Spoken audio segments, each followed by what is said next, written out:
Hello, my name is Sandy Burge. I am a Vice President of Wells Fargo Commercial Banking, and I too serve on the Board of Advisors for WeVenture.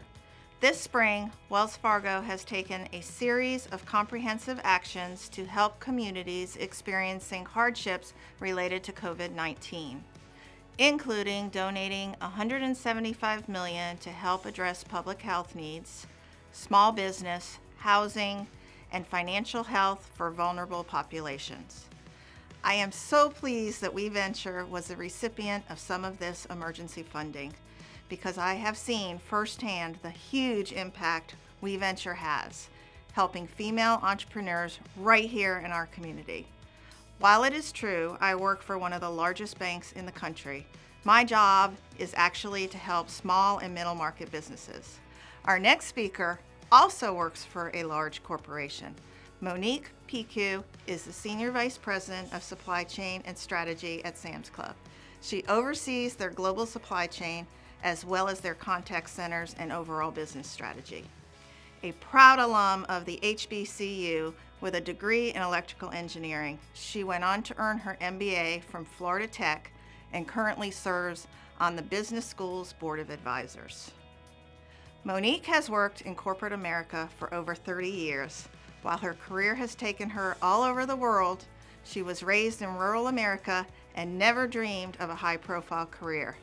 That is, until somebody believed in her and encouraged her to dream big. Today, she resides in Cincinnati, Ohio, with her husband and 2 daughters, and will share with you some of the ways Walmart and Sam's Club have tackled gender equality issues and offer advice on how women can affect change at different stages in their careers.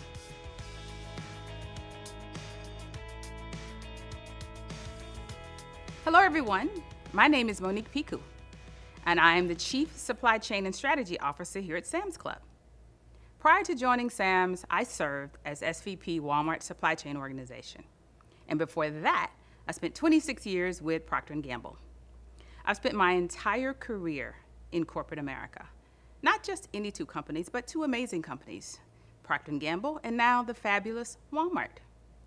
As a woman of color, I've experienced firsthand the challenges of climbing the rungs to the C-suite that countless books and articles have been written about.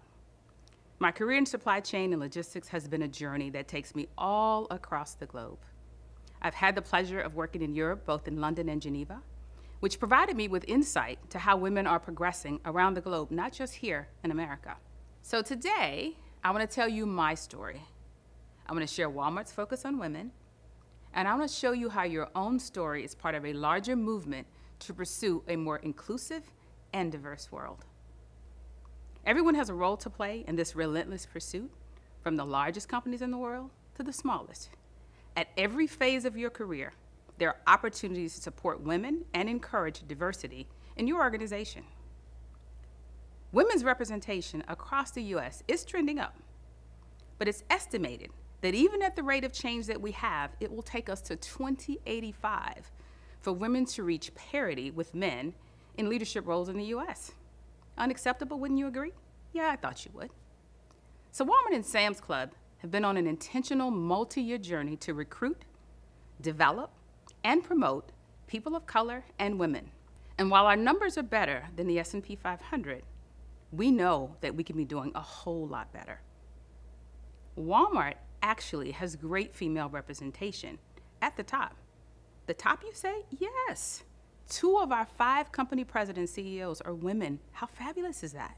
And when we lose women, and this is probably true for a lot of your companies, we lose them in the middle. It's critical our institutions and leaders work hard to develop women in middle management so they become our top leaders of tomorrow.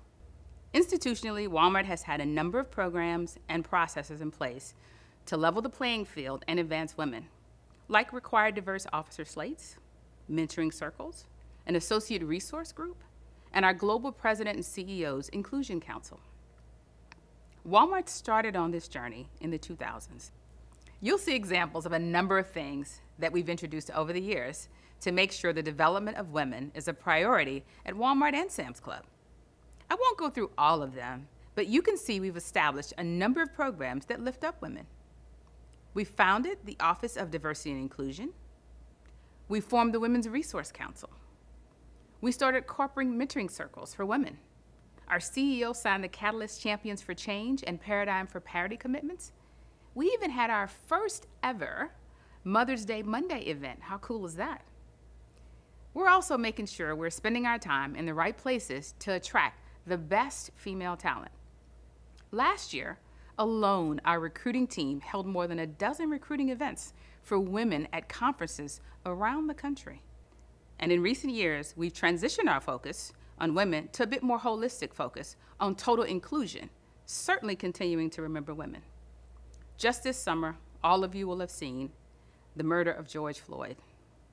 We announced a $100 million commitment to fight for racial equity, and we stood up a Center for Racial Equity within Walmart. These efforts, while focused on race, will ultimately lift up women of color and help recruit, develop, and retain them as leaders. Walmart is also committed to using its influence to advance women outside the company as well. Walmart and the Walmart Foundation have worked to meaningfully advance gender equity through programs in factories, farms, and with women-owned businesses over the past decade. In 2017, Walmart and the Walmart Foundation announced the completion of a 5-year Women's Economic Empowerment Initiative, including a commitment to source $20 billion from women-owned businesses.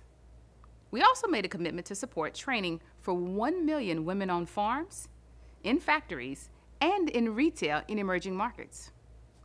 As part of this goal, we launched our Women in Factories training program, where we trained 60,000 women around the world over a 5-year period.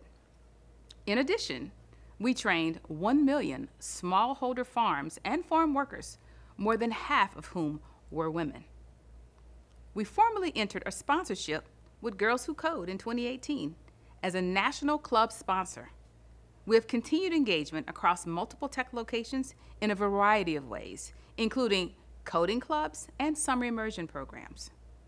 We also partner with celebrities who are leaders in women's empowerment space, like Jennifer Garner, Drew Barrymore, and Kristen Bell. Walmart has a long-standing relationship with Gina Davis and her Institute on Gender in Media, and we've been sponsoring the Bentonville Film Festival annually since 2015. The festival focuses on lifting up underrepresented groups in film. While most of our companies are doing great things in this space, I believe it starts with each individual to make a difference. So where can you start? My suggestion is to look at this work in 3 phases. Phase 1, you ask, thank you for the question. Find your seat at the table. When you're starting out in your career journey, you need to focus on you and getting yourself acclimated. Focus on support from your peers. As you're in your 20s and 30s, you're just getting started. You know, maybe your confidence isn't quite what it needs to be. You're trying to find your skill set, looking at skill acquisition, trying to figure out where is it do you fit in, and the things you love. Some of you have come across positions that maybe didn't fit exactly what your passion was, and you've been able to pivot and make an adjustment. That's in knowing your value. If you hear nothing else from what I say today, if all I do is validate what you already knew, that builds your confidence. That validates that you were on the right journey, and it gives you the competency to continue to move forward in your journey. Make sure you get to a mentor and a sponsor. There are 2 different things. A mentor is a person that you can walk to and you can talk to and you get career advice and you can engage with them. But a sponsor is a person who can pull you up. They can bring you from one level to the next level. And again, they will do that based upon your competency, your commitment to the craft of the work and the position that you're in. And so it's important that you look for both because you need both. Mentors are fairly easy to come by. Look for someone that you can relate to, someone quickly that you find you have something in common with. Sponsors can take a little bit of time because you don't want an awkward relationship. So it's important for you to work through both of those. I'll tell you about my journey early on in my career. There's this amazing gentleman. His name is Bob White. He was my first plant manager, fresh out of school. Everyone reported to Bob, and he was an African-American male. And I joined the company in New Orleans, Louisiana. I didn't have anybody to look up to. And I kept talking and kept wanting to find out who was the next person, who was it going to be. We were losing a lot of women, and I was unhappy about that. So I approached him about needing a group to get started as it related to women. And I proceeded to tell him about what I didn't think he was doing to engage women and to make sure we had a place. Can I tell you, he read me the Riot Act. And he sat down and gave me his full pedigree of experience of what he had done, how he had served people of color throughout his career. I didn't see it because there was no one at the seat of the table allowing me the opportunity to have an understanding of that. I took my chewing out. He allowed me to hear what he had to say, and he continued to invest in me. He eventually became my first sponsor. His wife even became an advocate for me. I was bold enough to ask the question, but I understood that I needed to keep learning. And so he started out as a mentor, could have been a sponsor, but needed to understand that we had something, to work from, and then became a sponsor and continued to work to promote me. And when I got promoted to plant manager, the very first call I got was Bob White calling to tell me how excited he was for me. I pray that all of you find the same opportunity in people along your journey. So it's important to connect with other women. Join an employee resource group. If they don't have one, be a fire starter, create one, right? You can do that. At Walmart, we're very fortunate. We have resource groups available. We have mentoring groups available, and we have lots of ways for women to get involved, including we're huge sponsorship in the Network for Executive Women. So it's important for you to find your ways to connect. And don't leave out your male colleagues. Create more Bob Whites for yourself. Find them. Be courageous. Understand that they have stories that you might not understand. And hopefully you don't do like me. You give them more credit because I assumed he didn't have a story to tell, and he did. And that was incorrect. Valuable lesson that I learned. But again, I did learn it, and we continue to move forward. We can't make it a place where we're so inclusive to women that we exclude men. We will move a whole lot faster if everyone is pulling in the right direction. At Walmart, we encourage men to participate in training sessions with women on gender diversity. These sessions bring men and women together to help break down barriers and better understand each other. Most of our male colleagues really want to help and understand. So find ways, both formal and informal, to connect, talk about each other's perspective. Your relationship will not only help him become a better colleague, but it also might turn him into an advocate for you. Okay, you started out your career, you're moving along, now you're in middle career. What do you do now? Hopefully, you've had a few promotions, and I will just say, promotions can be vertical and horizontal. Most of the times we only think about moving up, but if you're continuing to learn and educate yourself, there are times that promotions might not have been as many as you wanted because you had different things going on in your life and you had to continue to learn. Keep learning, because every time you advance your skill set, that will help you continue your position of learning and development. And as you're moving along the way in promotions, it positions you better overall. So you're middle now, guess what? Now you get a chance to start making an impact. You've got a seat at the table. Know what that means. It looks a little different now that it's a new normal for you. Because in most cases, it won't be a physical table that we're all sitting in. We're having this conversation today. There's no physical table, but there's still a table. Make no mistake about it. There's still a table, and table stakes do count.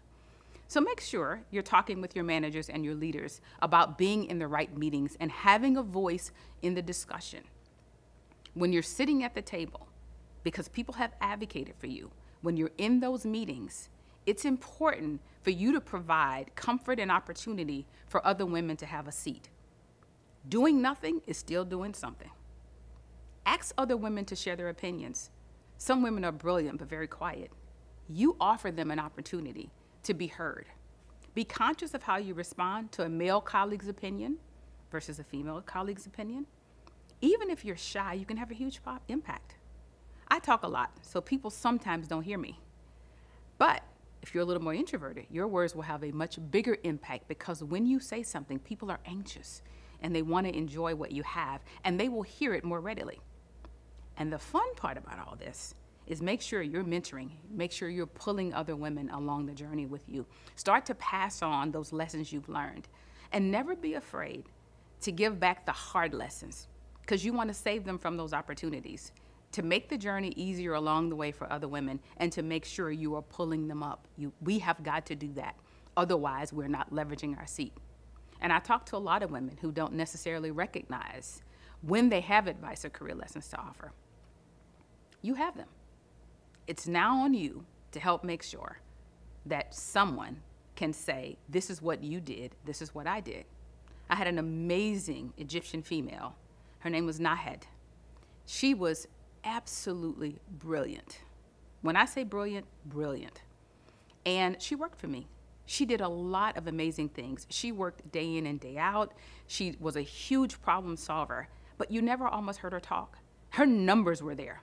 Her results were there. And there were a lot of people that talked about her leadership skills.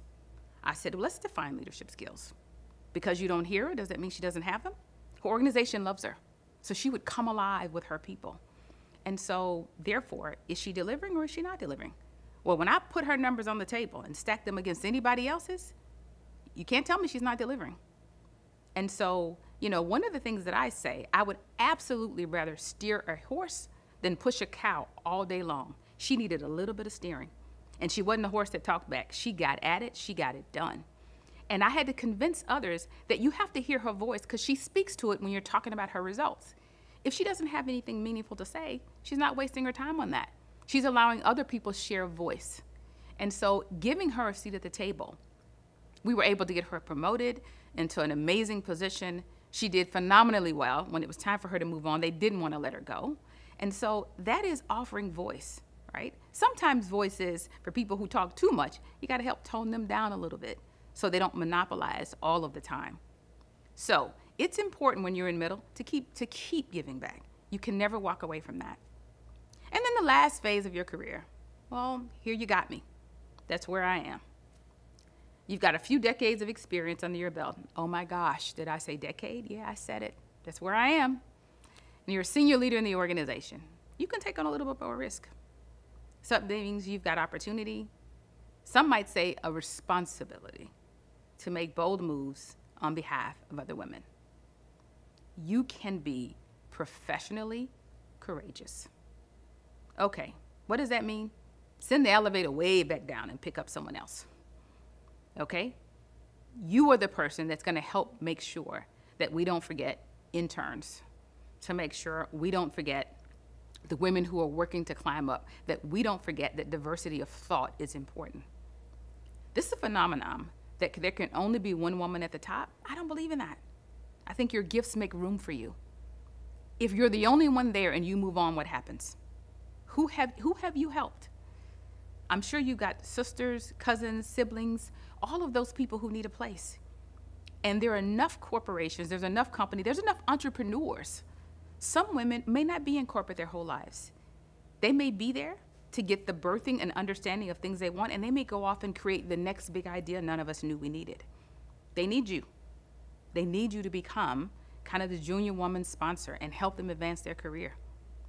You look at the leadership table and the meetings you're in, and you make sure women are well represented.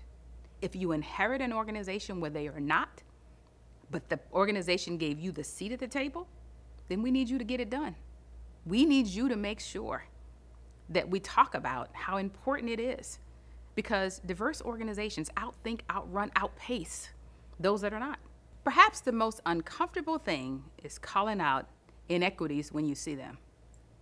Challenge the idea that a woman is too aggressive or is punished for her family obligations. I had a young lady come to me a couple of months ago, and she was fuming. There were some challenging things happening in the organization. She believed she had experienced some inequities, and she wanted to go and fight a battle. Now remember, I'm at a different place in my career. She's early on. She's in the first stage where she's building mentorship, she's building sponsorship, she's getting to figure out her competency, and she's moving forward. So she's developing that work. I'm at a stage where I can probably take a little bit more calculated risk. And I told her, you know what? I got this one. I don't need you to go fight this battle. The reason I don't need you to fight it is because I need you to be here long enough to get to the top of the table and make the change you want to see. So you get a chance to fight it for someone else. And I was able to have a different kind of conversation on her behalf that helped to change the dynamics of those inequities. That's what we're here to do. That's what you and I have an opportunity to do if you're in the same stage in your career as I am. So I just want to encourage you to continue to look for those opportunities where you can be a voice and you can help set the table for someone else. It's important for you to create the change that you want to see. This is where you'll get the most satisfaction. The most satisfaction. Watching other people grow, giving them the best of what you've got, and they will run races for you you didn't know you were prepared to run. So now I'm going to close. I'm nearing the end. I've got one last story. So, as I was growing up, I grew up in between Louisiana and Milwaukee. My grandmother, my Shiro, my dream, my amazing was phenomenal. You know, she left me about 10 years ago, went on to heaven. I know that's where she is. That's how she lived her life every single day. When I got ready to go to university, I was fortunate. I had offers at other places, but I honestly didn't have the money to get there. And so I ended up going to an HBCU, loved it. Southern University was fabulous to me. And so she gave me a $5 bill. She put it in the 23rd Psalm, and she said, "You can make it. You got this." I had been working a little job at the American Red Cross, making $3.35 an hour. And my mom thought, like, okay, now hear me, I love my mom, but it was my grandmother who said, "You're gonna do this and you can make this work." And I promise you, I understood and I took everything she said and I took it to heart. And I told her all that I wanted to be, and she just didn't see obstacles. She called them stepping stones. Every time you see an obstacle, stepping stone. What learning did you get? Did you go around it? Did you go over it? Did you go under it? What did you do? Stepping stone. That $5 bill and the 23rd Psalm took me a long way, and I still carry it. I taught my children that when they were little, by their bedside on their knees. They could recite 23rd Psalm before they were 4, because I believed so much in the power of what she said. So she imparted that gift in me. I wanted to give that to other women. I've got a passion for helping women. It's not a job you have to tell me to do. It's part of the DNA, because I know I owe that to the next person. And any part of my shoulder that you need to stand on, not a problem. I will make room for you because I want you to be here. I want you to have a space. Remember, I'm in the 3rd stage of my career. I've got less time in front of me than I have behind me. And therefore, it's really important that I am making sure and making room. And again, leaders who can attract talent, it's because they understand that you're there gifting for them. So it's important we do that. There's more work to do, ladies. My dream, even for my other daughter, is that she'll be CEO one day. I tell her that all the time. I tell her, you're gonna be amazing. You're gonna go further than I am at a faster pace than I did. And I'm excited about that. I'm excited about that for your daughters, for your sisters, for your children, for your family, for your friends. I'm excited about that because that means we're creating a better tomorrow. And that's important. We can't do it without women. We cannot do it without us. We can't do it without you. And if I think about this particular summit, We Venture, in case you hadn't noticed, Florida Tech, my alumni, took really good care of me. It's an opportunity to invest in you. And we want to thank you for continuing to invest in yourself. It's been fun having time spent with you. Thanks a lot.